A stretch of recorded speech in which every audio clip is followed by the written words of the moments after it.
আসসালামু আলাইকুম। জাতির উদ্দেশ্যে দেওয়া ভাষণে যা বললেন রাষ্ট্রপতি মোহাম্মদ শাহাবুদ্দিন।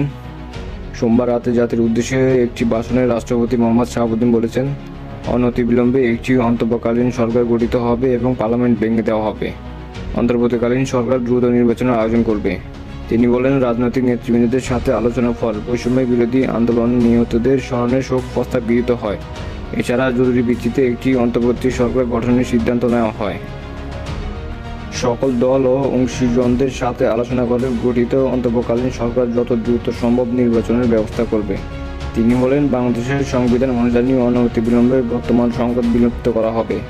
রাষ্ট্রপতি মোহাম্মদ শাহাবুদ্দিন বলেন, বৈষম্য বিরোধী ছাত্র আন্দোলনে ও বিভিন্ন মিথ্যা মামলায় আটক সহ সকল বন্দীদের মুক্তি দেওয়া হবে। বৈষম্য বিরোধী ছাত্র আন্দোলনের মৃতদের পরিবারের ক্ষতিপূরণ প্রদান ও আহতদের সুচিকিৎসার সকল সহায়তা দেওয়া হবে এবং সর্বসম্মতিক্রমে বিএনপির চেয়ারপারসন বেগম খালেদা জিয়ার মুক্তি দেওয়ার সিদ্ধান্ত নেওয়া হয় বলে তিনি জানান। রাষ্ট্রপতি তার ভাষণে বলেন, আমি দেশের আইন শৃঙ্খলা স্বাভাবিক করতে ও লুটতরাজ ও ধ্বংসাত্মক কর্মকাণ্ড বন্ধ করতে রাজনৈতিক প্রতি আহ্বান জানাচ্ছি। জনগণের জানমাল রক্ষায় সশস্ত্র বাহিনীকে কঠোর পদক্ষেপ নেওয়ার নির্দেশ দিচ্ছি। সাম্প্রদায়িক সম্পত্তি ও সংখ্যালঘু নিরাপত্তা নিশ্চিত করতে এবং সরকারের সম্পত্তি রক্ষায় সকলকে এগিয়ে আসার আহ্বান জানাচ্ছি। এবং তিনি জানান, ছাত্র নেতৃবৃন্দ এবং শিক্ষকদের সাথে আলোচনা সাপেক্ষে অতি শীঘ্রই শিক্ষা প্রতিষ্ঠান খুলে দেওয়া হবে।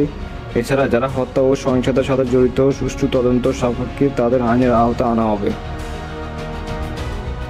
এছাড়া দেশের সব অফিস আদালত আগামীকাল থেকে স্বাভাবিকভাবে চলবে বলে জানিয়েছেন রাষ্ট্রপতি শাহাবুদ্দিন।